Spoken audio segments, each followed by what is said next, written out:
Hey there, viewers. Have you ever seen someone who seemed untouchable suddenly hit rock bottom? How did it change the way you saw them? Drop your thoughts in the comments. Today's story reveals the moment guards found Diddy collapsed in his prison cell, and the leaked medical report paints a shocking picture of what's really going on. Let's get into it.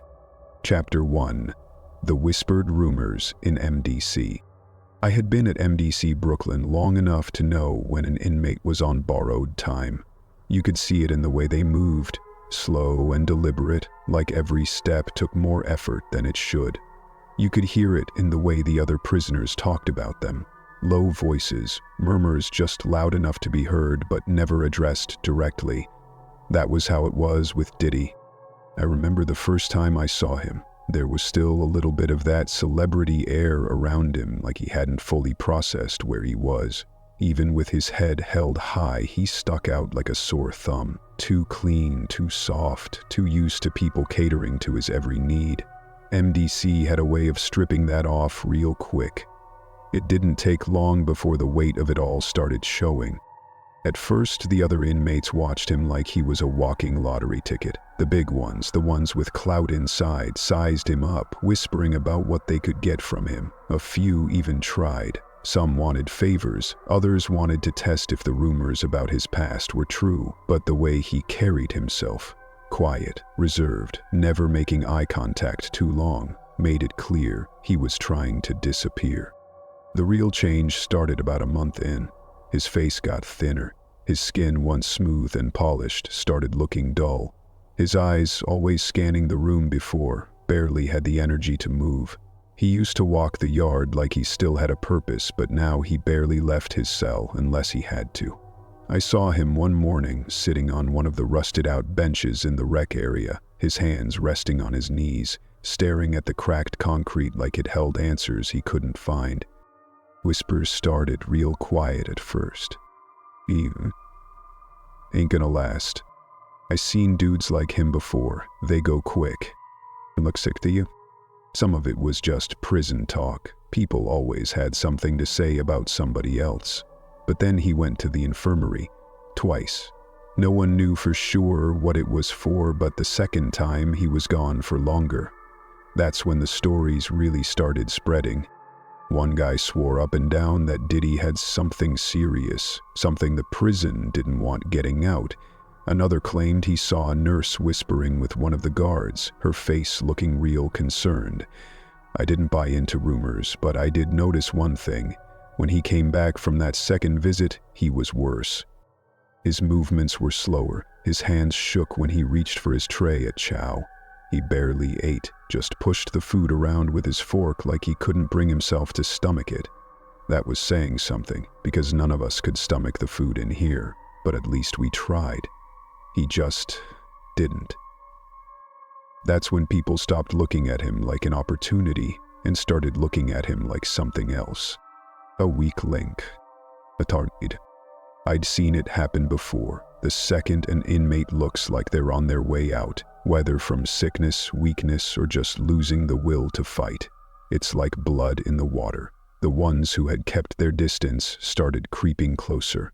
Not physically, not yet, but in the way they spoke. Less whispers, more direct comments. Yo, Combs, you need a new pillow? Looks like you ain't sleeping good. You looking real skinny, man. You eatin'? He never answered, just kept moving, head down, shoulders hunched. A few of the older inmates, the ones who'd been around long enough to recognize when something was seriously wrong, just shook their heads when they saw him. You can smell it on him, an old-timer named Murphy muttered one afternoon, sitting across from me in the yard. He was watching Diddy like he was studying him. Seen it too many times. He ain't gonna make it.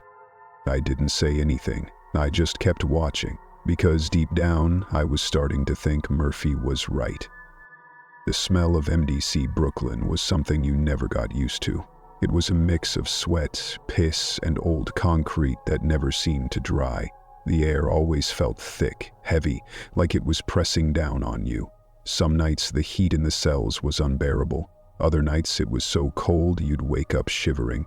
There was no rhythm to it, no comfort, just whatever suffering the building decided to hand you that day. Diddy had money, but money didn't mean much in here. Sure, he could use his commissary to get extra food or better hygiene products, but he couldn't buy respect. He couldn't buy protection, and he sure as hell couldn't buy his health back. He had that knee problem that had been bugging him for years, something about an old marathon injury, but that wasn't what was eating him alive. It was something else, something no one wanted to say out loud, but everyone was thinking. One night, about a week after his second trip to the infirmary, I heard a group of guys whispering in the hall outside the cells. I'm telling you, man, he got something bad. Yeah? Like what? Something that don't got a cure. The words hung there for a second before someone else spoke, voice lower this time. You talking about that? Nah, don't say it, the first guy cut him off. Just know it ain't good. I rolled over in my bunk, staring at the ceiling. The thing about rumors in prison is that sometimes they start from nothing, but sometimes they start because someone knows something they're not supposed to. And I had a feeling this was one of those times. By the time morning came, the energy in the prison had shifted. It was like everyone was waiting for something to happen, like the slow decline of Diddy wasn't just a rumor anymore. It was something real, something coming to a head. I watched him in the yard later that day, sitting in the same spot he always did, barely moving. I wondered if he knew what was being said about him. I wondered if he cared, or if he was too far gone to care about anything at all. Chapter 2. The Collapse, a late-night disturbance. Something felt off that night, even before the guards started their rounds, before the realization sank in. There was a weight in the air that settled like thick humidity in the cramped cells of MDC Brooklyn. The prison was never silent. There was always something in the background, whether it was the distant scraping of plastic trays against metal tables, the low murmur of conversations in the dark, or the occasional outburst from a restless inmate. But that night everything felt muted, like the prison itself was holding its breath. Diddy's cell, usually one of the few places still buzzing with restless movement, was dead quiet. He wasn't pacing like he usually did. He wasn't shifting around on his cot, trying to find a comfortable position in the unforgiving mattress. He wasn't muttering under his breath, replaying whatever thoughts haunted him at night. There was nothing, just silence. The guards barely noticed at first. They weren't looking for silence. It was the shouting, the fighting, the disturbances that got their attention. A quiet cell didn't raise alarms, not in a place like this. But when they passed by his door during the routine bed check, one of them slowed down just enough to glance inside. The small sliver of light from the corridor barely reached the far end of the cell, but even in the dimness, something about the shape on the floor wasn't right. "Comes," the guard called out, rapping his baton against the bars. "Get up." No movement. The guard narrowed his eyes, tapping the bars again, louder this time. "Combs?" Still nothing. A second guard approached, exhaling in irritation. Man, he's probably playing possum, trying to get some sympathy. But when he flicked on the overhead light, the moment stretched longer than it should have. Diddy was sprawled on the concrete, half on his side, half on his stomach. His limbs looked too heavy for his body, like they had given up on holding him together. His head was turned at an odd angle, mouth slightly open, breath so shallow it was almost invisible. His jumpsuit, already hanging loose from his weight loss, was wrinkled like he had fallen without trying to catch himself. For a second, neither of the guards spoke. They had seen plenty of things in MDC. Fights gone bad, overdoses, even the occasional suicide attempt. But this felt different. One of them reached for his radio, but hesitated. "Man down," the other one muttered, stepping back from the bars. Then louder, snapping the tension in the air, "Man down." The call echoed through the block, sending a ripple through the cells. Inmates who had been on the verge of sleep stirred, sitting up, straining to see through the cracks in their doors. Others, already awake, pressed closer. their voices picking up in volume. "What happened? Yo, did Combs drop? I told y'all he was sick." Some inmates were entertained by the chaos, banging on their cell doors in amusement, while others whispered in a more hushed, uneasy tone. Diddy's decline had been visible for weeks, but no one had expected it to happen like this. No one had expected him to drop in his cell like his body had finally quit on him. The guards moved fast now, fumbling with keys and unlocking the heavy door. One knelt beside him, pressing 2 fingers against his neck. "Pulse is weak," he muttered, eyes darting up. "Shallow breathing. He's cold." The other one swore under his breath, already radioing for medical, but there was no urgency in his tone.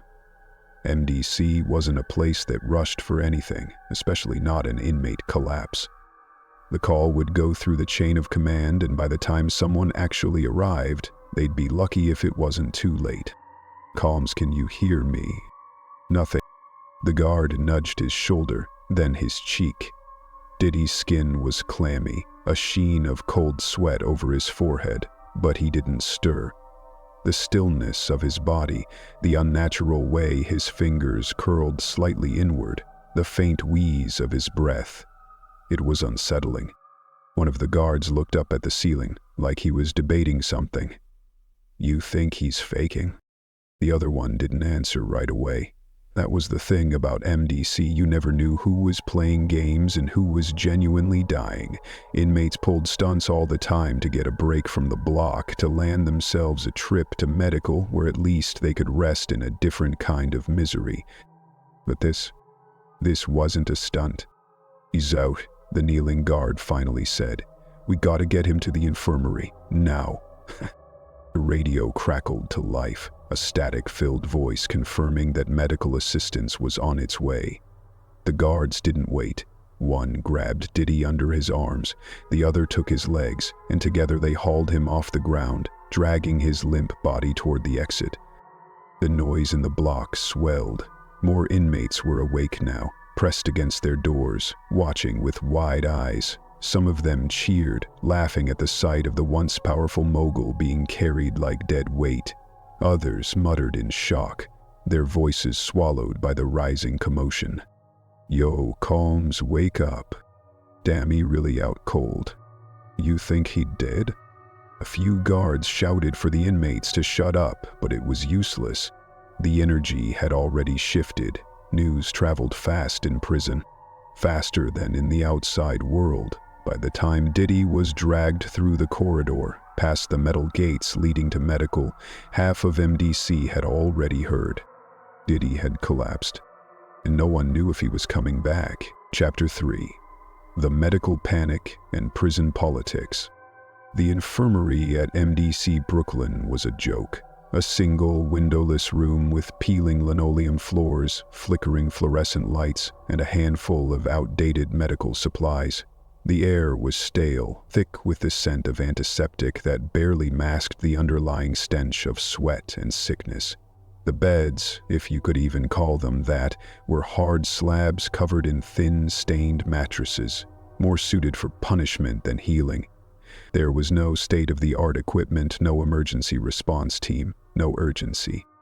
And yet, in the middle of that dimly lit room, Sean Combs lay unconscious, his body twitching slightly as his pulse danced between shallow and non-existent.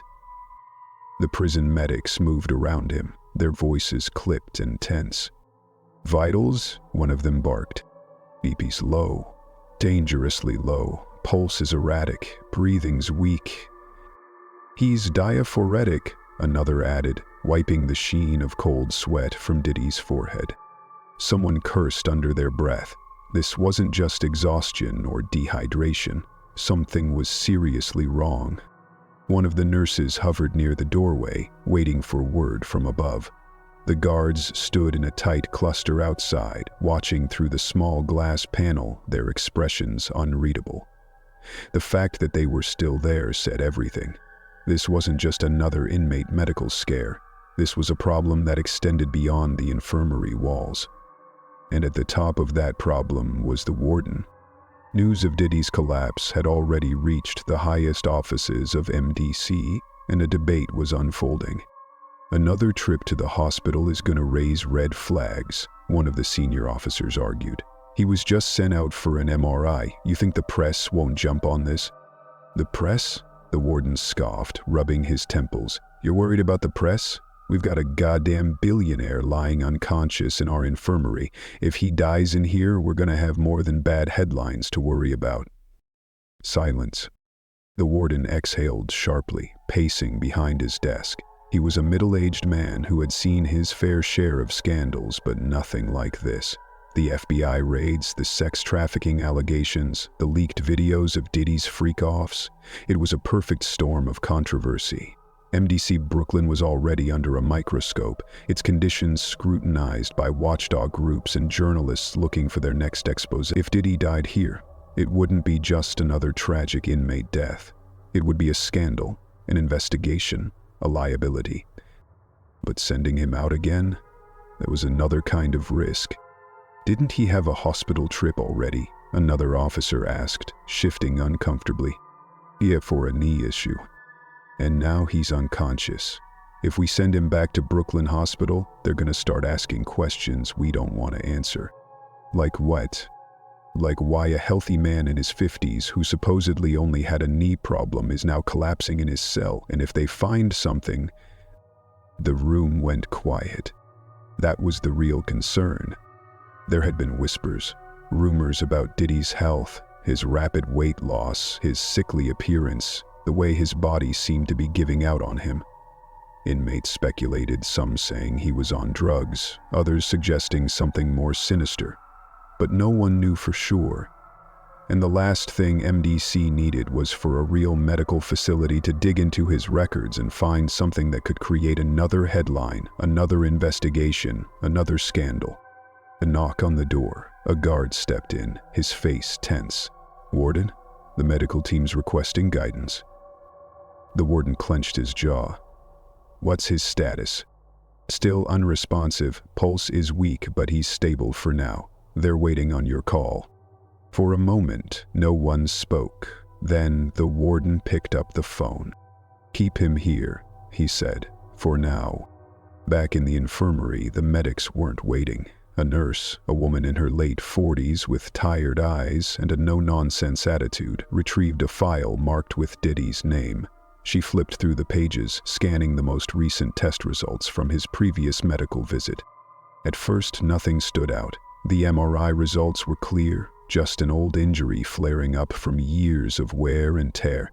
Nothing life-threatening. But when she reached the blood work, her fingers froze over the page. Something was wrong. Her hands trembled slightly as she traced the numbers, cross-checking them against the baseline. "Shit," she muttered. Another medic noticed her reaction. "What is it?" She hesitated, looking around as if making sure no one else was listening. Then, lowering her voice, she showed him the paper. "His white blood cell count. It's bad." The medic's brows furrowed as he examined the numbers. "This isn't just stress or malnutrition," he murmured. "No, it's something else." The words hung in the air like an unspoken accusation. Neither of them dared to say what they were both thinking. The rumors. The whispers that had followed Diddy since he first stepped into MDC. The speculation about his health. The allegations from outside the prison. The stories that refused to die down. The nurse exhaled shakily, glancing toward the door. "We need to run more tests." "We can't. Orders just came down. He's staying in MDC." Her stomach twisted. Keeping him here, in this infirmary, with these resources, was a death sentence.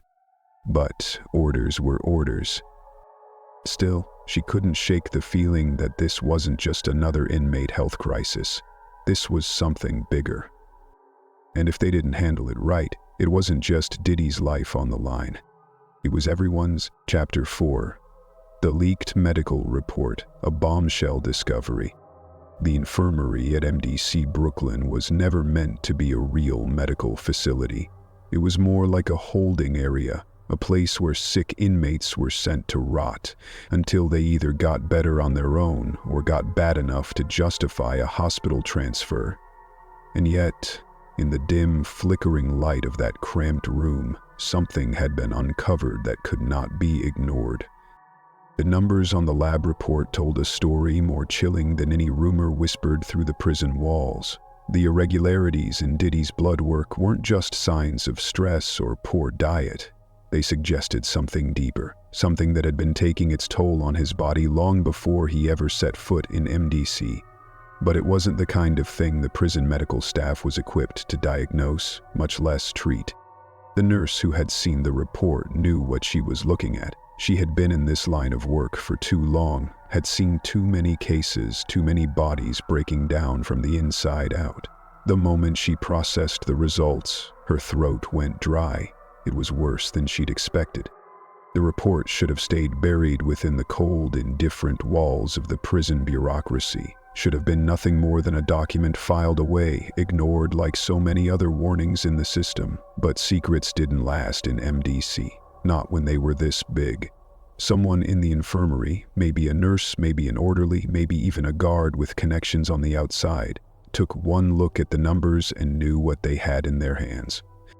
And then, like wildfire, the information was loose.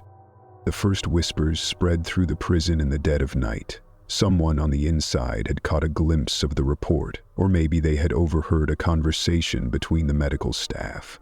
It started with a low murmur between cellmates, a few offhand comments in the mess hall, but within hours the story had taken on a life of its own. He's worse than they're saying. He's not just sick, he's dying. You hear what's wrong with him.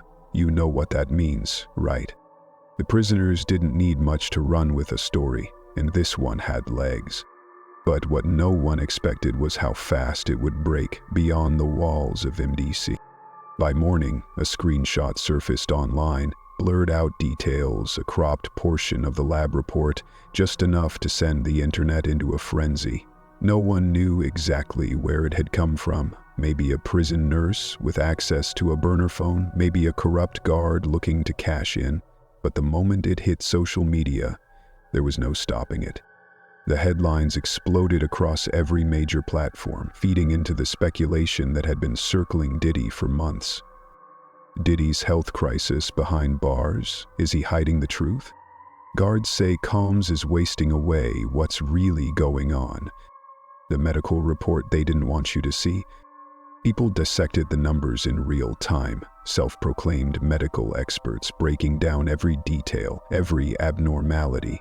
Some claimed the results were evidence of a severe autoimmune disorder. Others insisted it was something far worse.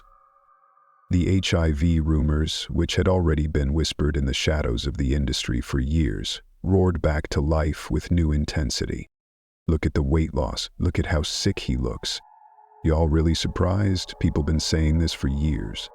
This man had access to the best doctors in the world and he still ended up like this. Something is wrong. The theories spiraled, feeding into each other like a storm that refused to burn out. Some claimed MDC was deliberately hiding his condition, that they were letting him die to avoid the legal and financial burden of treating him. Others suggested that his enemies, whether inside the prison or outside of it, were pulling the strings, making sure he never left MDC alive. And then there were the ones who saw it as karma. This is what happens when you spend decades ruining lives. When you do the things he's done, the universe always collects its debt. But back inside the prison, Diddy had no idea what was happening beyond the concrete walls. He didn't know about the screenshot, didn't know about the articles, the debate, the storm that was brewing around his name. He was still in the infirmary, still unconscious for hours after his collapse, his body struggling to stabilize. But the inmates knew, and that changed everything. Because inside MDC, weakness was currency, and right now Diddy was bleeding it out in front of everyone. The moment the rumors reached the cell blocks, the energy shifted. Diddy was no longer just another high-profile inmate. He was vulnerable, and in prison, a man with no strength was a man with no power. Some of the inmates had already been eyeing him for weeks, watching him shrink into himself, waiting for the right time to test him. But now they had confirmation. He's sick. Ain't got much time left. He ain't untouchable anymore. The ones who had once kept their distance, either out of caution or respect, saw an opportunity.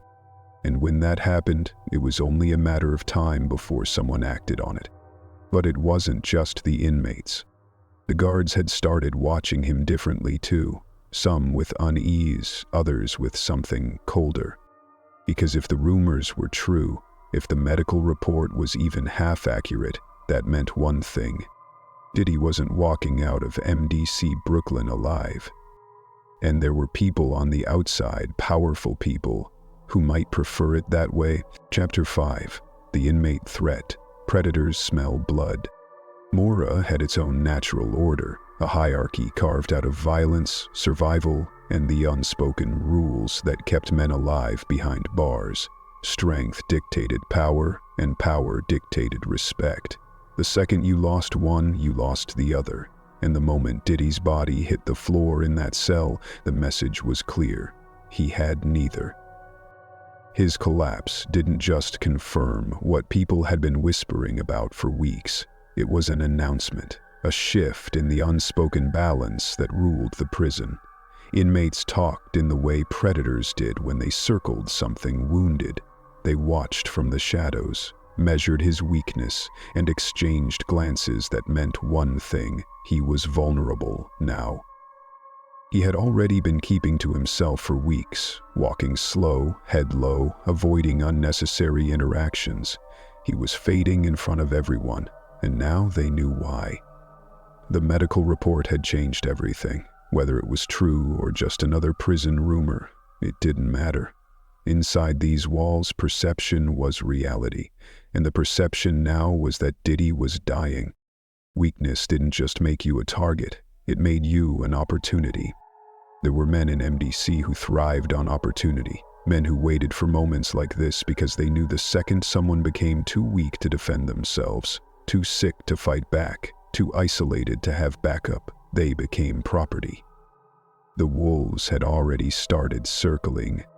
One of them was a man everyone in MDC knew, a gang enforcer named Rico, someone with more control inside those walls than the guards themselves. He wasn't just violent, he was calculated. He didn't fight for the sake of fighting. He fought because breaking a man down was the best way to own him. And from the moment Diddy had shown up in MDC, Rico had been watching. At first, he hadn't touched him. The celebrity status, the high-profile case, the FBI watching every move. Too much heat, too much risk. But now things were different. The world outside was talking about Diddy's health, debating whether he was sick, whether he was dying. If the reports were even half true, that meant he wasn't making it out of MDC in one piece. And if he wasn't making it out, that meant no one would care what happened to him inside. Rico sat back in the yard that afternoon, arms draped over the bench, watching Diddy sit by himself at a distance. He looked smaller than before, the jumpsuit hanging off his shoulders like it didn't quite fit him anymore. He hadn't touched his food tray, just sat there, staring at nothing in particular, lost in whatever was running through his head. "Won't last another month," Rico muttered. The men around him nodded, barely paying attention. They had seen it before. It was the same story, different face. Someone comes in thinking they'll be fine, thinking they'll survive this place. And little by little, MDC eats them alive. The conversation wasn't about if Diddy was going to break. It was about who was going to be the first to test him. The first move would be small. That was how it always started. A test, a shove, a stolen tray, a casual threat delivered in a low whisper. Just enough to see how deep the weakness ran. Just enough to gauge if he would resist or if he would crumble. Rico had already made his decision. Diddy wasn't going to fight. That night, when the inmates were shuffled back to their cells, the tension in the air had shifted. Word had traveled fast. Diddy wasn't just sick, he was alone. The guards weren't watching him like before, weren't hovering the way they had when he first got here. He wasn't a billionaire anymore. He wasn't a music mogul. He was just another inmate, and that meant no one was coming to save him. The first test came the next morning. Breakfast in MDC was a joke. Cold eggs, stale bread, the same watery oatmeal that tasted like cardboard. It wasn't food, it was punishment on a plate. But for inmates who had nothing, it was everything. Diddy sat with his tray, eyes distant, fingers barely gripping the spoon. He wasn't eating. He hadn't eaten much in days. Maybe he couldn't. Maybe his body was shutting down. Maybe it was the stress or the weight of everything finally crushing him. But whatever the reason, he didn't see Rico's guy until it was too late. A shadow loomed over him. "You done with that?" Diddy barely looked up. He just stared at the tray like he hadn't heard, like acknowledging it would make it real. I said, "You done with that?" The voice was calm, casual, like they were talking about the weather, but the implication was clear.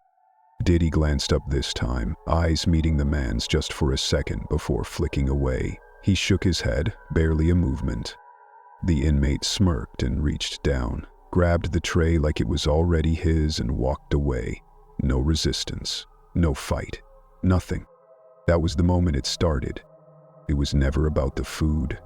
It was about testing the waters.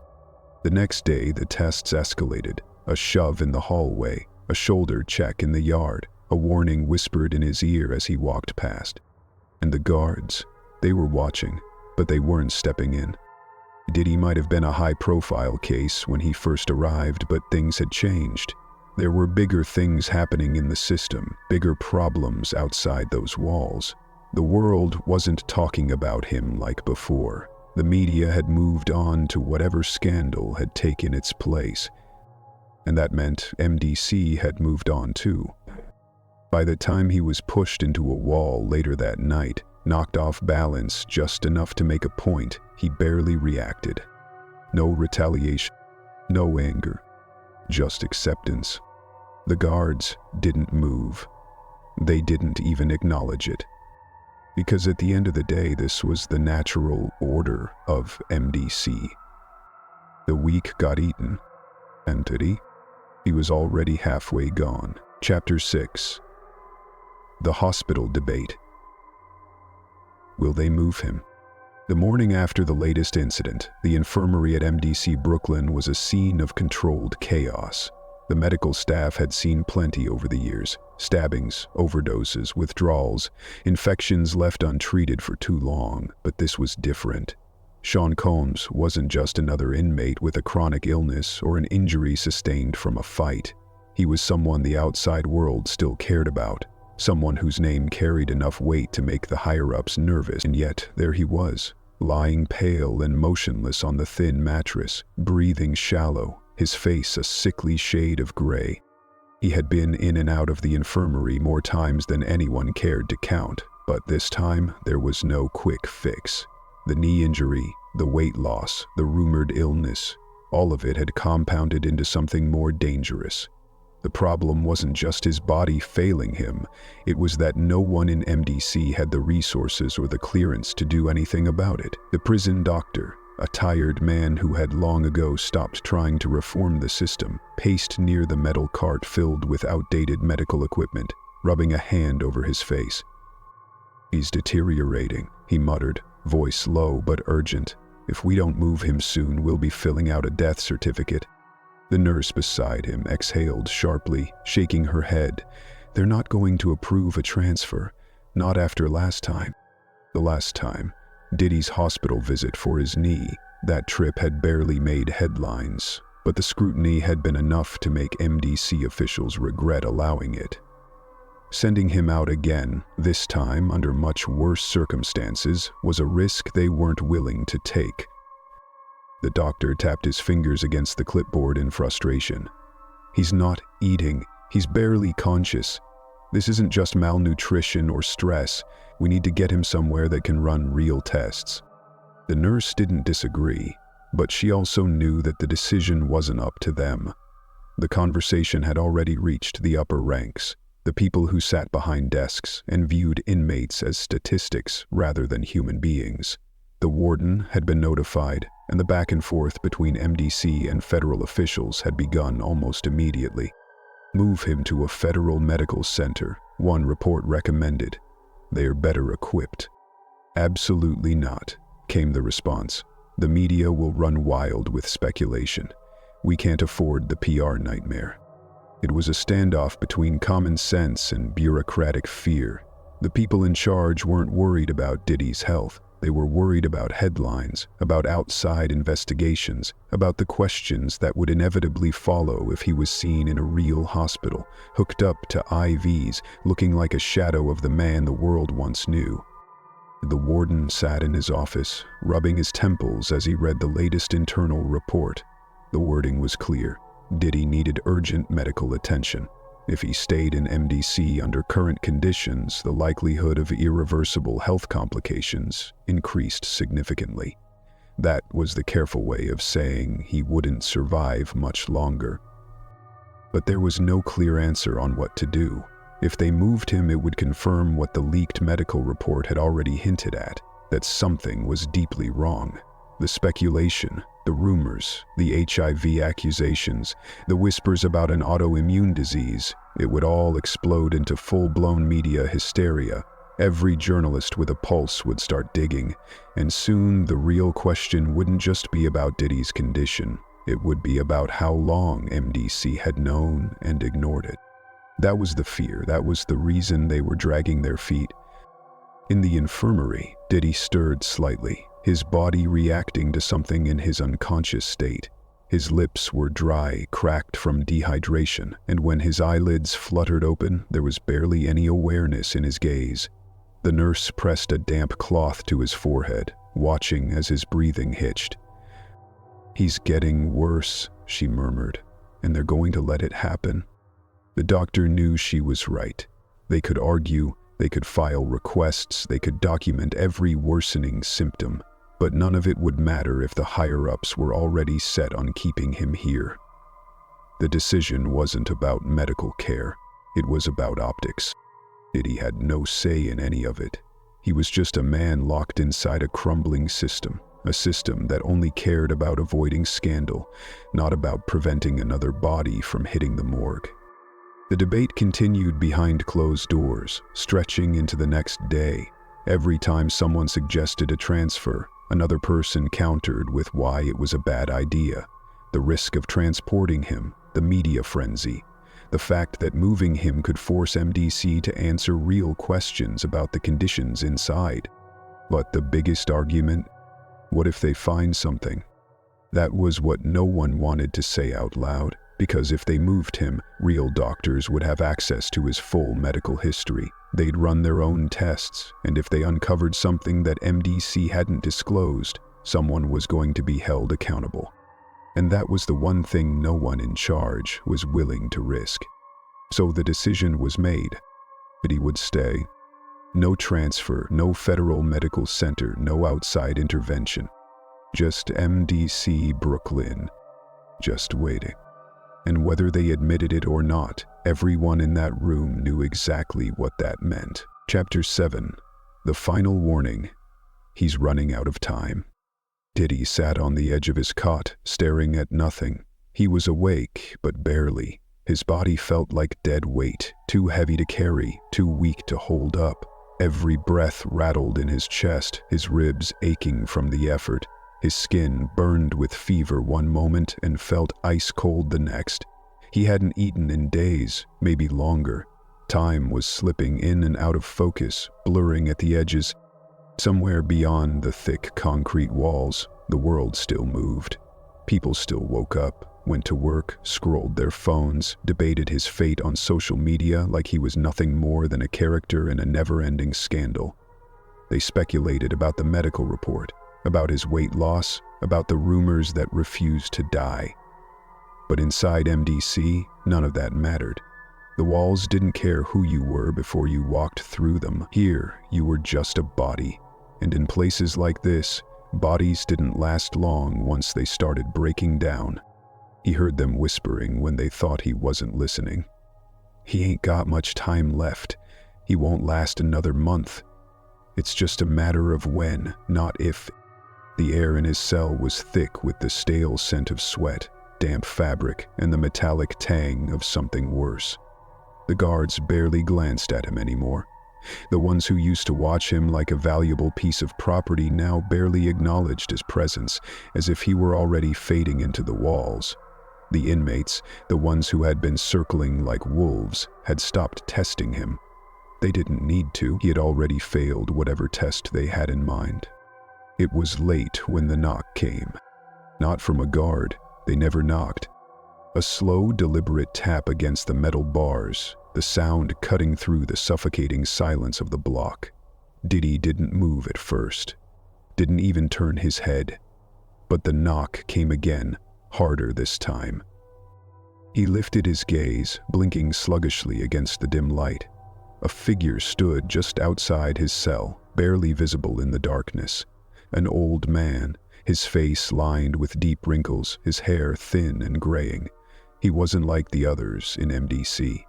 He carried himself differently, like someone who had been here long enough to see everything. For a long moment, neither of them spoke. Then, in a voice rough from years of smoke and time, the old man said, "You ain't leaving here alive if you don't do something." Diddy swallowed, his throat dry as sandpaper, his lips cracked from dehydration. His voice, when it finally came, was barely a whisper. "What?" The old man stepped closer, resting one gnarled hand against the bars. His eyes, dark and unreadable, bore into Diddy like he was measuring how much fight was left in him. "You're dying, and you're letting them do it." Diddy blinked, his breath coming slow and labored. The words hung in the air between them, thick and heavy. The old man sighed, shaking his head. "They ain't gonna move you. You know that, right? You could be bleeding out right now and they still wouldn't take you out of here. You think they want to deal with that PR nightmare? They're just waiting for you to save them the trouble."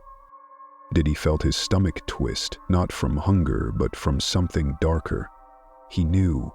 He'd known for a while. He had seen it in the way the guards stopped looking at him, in the way the nurses whispered when they thought he was too far gone to hear. He had felt it in the way they left him in that infirmary for hours after his collapse, debating whether it was worth the effort to do anything about it.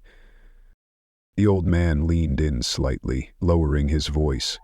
"If you think you're walking out of here on your own 2 feet, you're fooling yourself.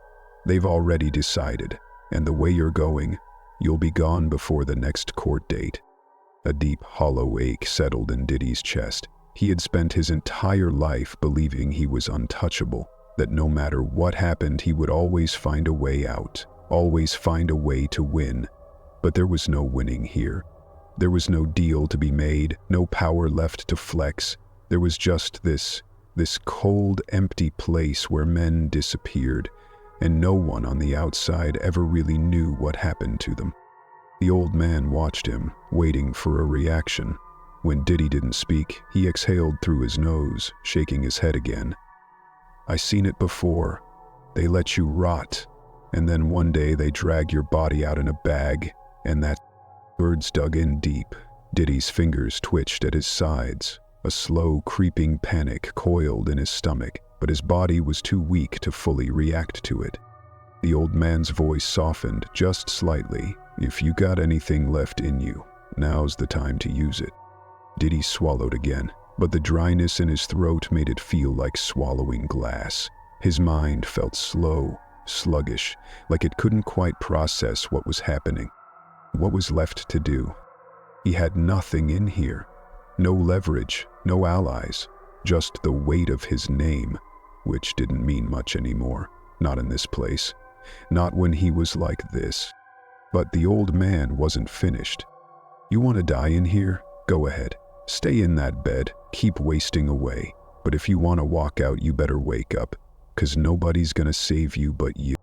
Diddy's hands clenched into weak fists against his thighs. He wanted to speak, wanted to argue, but the words wouldn't come. The old man stepped back, the dim light casting long shadows over his face. Clock's ticking. And then, just as quietly as he had arrived, he was gone. Diddy sat there, his breath coming slow and uneven, his head spinning with exhaustion. The words lingered, wrapping around his thoughts like chains, heavy and suffocating. If he didn't do something, He wouldn't make it. If he didn't find a way out, he would die in this place. And the worst part? No one would be surprised. Chapter 8. The Aftermath. What happens next? The storm outside the prison walls was building, but inside MDC Brooklyn, it was suffocating. Diddy lay on his cot, barely moving, the weight of everything pressing down on him. The warning from the old man echoed in his head, but the truth was, he didn't have the strength to do anything about it. His body was failing him. His mind felt sluggish, like he was trapped in slow motion while everything around him spun out of control. His world had shrunk to the size of this cell, this prison, this never-ending state of deterioration. He wasn't Diddy anymore. He wasn't a mogul, a billionaire, or a man with power. He was just another body wasting away in a system that didn't care if he lived or died. But the world outside still cared, and that was the problem. The leaks had changed everything. The medical report, the speculation, the whispers. Once it got out that Diddy wasn't just struggling but possibly dying, the media pounced. Stories popped up like weeds on every major news site. Anonymous sources claimed he was gravely ill. Pundits debated whether the government was intentionally letting him die to avoid the spectacle of a trial. Theories ran wild. Is MDC covering up Diddy's true condition? Prison insiders claim Diddy is on his last legs. Why isn't he getting treatment? The truth about Diddy's health. What the government doesn't want you to know. It was the kind of story that thrived in the modern news cycle, a conspiracy laced with just enough truth to make it impossible to ignore. It wasn't just tabloid gossip, it was an unraveling mystery, one that had people demanding answers. But MDC had none to give. Behind the scenes, his legal team was in full panic mode. His lawyers had already filed multiple complaints about his treatment, but now, with the rumors spiraling, they doubled down. A petition for an independent medical evaluation, a motion to have him transferred to a federal medical center, pressure on politicians, on advocacy groups, on anyone who could turn his case into a human rights issue. The problem was, none of it was working. The prison stonewalled every attempt, citing security risks. The Department of Justice gave vague statements about how all inmates received appropriate medical care. Even the judge overseeing his case seemed hesitant to intervene, as if moving Diddy now would confirm the worst of the rumors. And so, the silence continued. Inside MDC, Diddy had no idea how bad it had gotten outside. He had no idea that reporters were camped outside the facility, that activists were calling for investigations, that former associates were being dragged into interviews, pressed for any insight into what was really happening to him behind bars. He didn't know that some of the people he once considered friends were now using his downfall to clean up their own images. "I just hope he gets the help he needs," one industry figure said in an interview, choosing their words carefully. "It's tragic to see what's happened to him. I had no idea he was struggling like this." It really makes you think about the pressures of fame. Everyone had an opinion, everyone had something to say, but no one was helping him. And inside MDC, the reality was simple. He wasn't getting out. The slow-motion collapse continued. The medical staff stopped arguing for a transfer. The guards stopped caring. The other inmates, sensing the inevitable, stopped watching. Because at the end of the day, everyone knew where this was headed. The real question wasn't if MDC could keep the truth hidden. The real question was, for how long?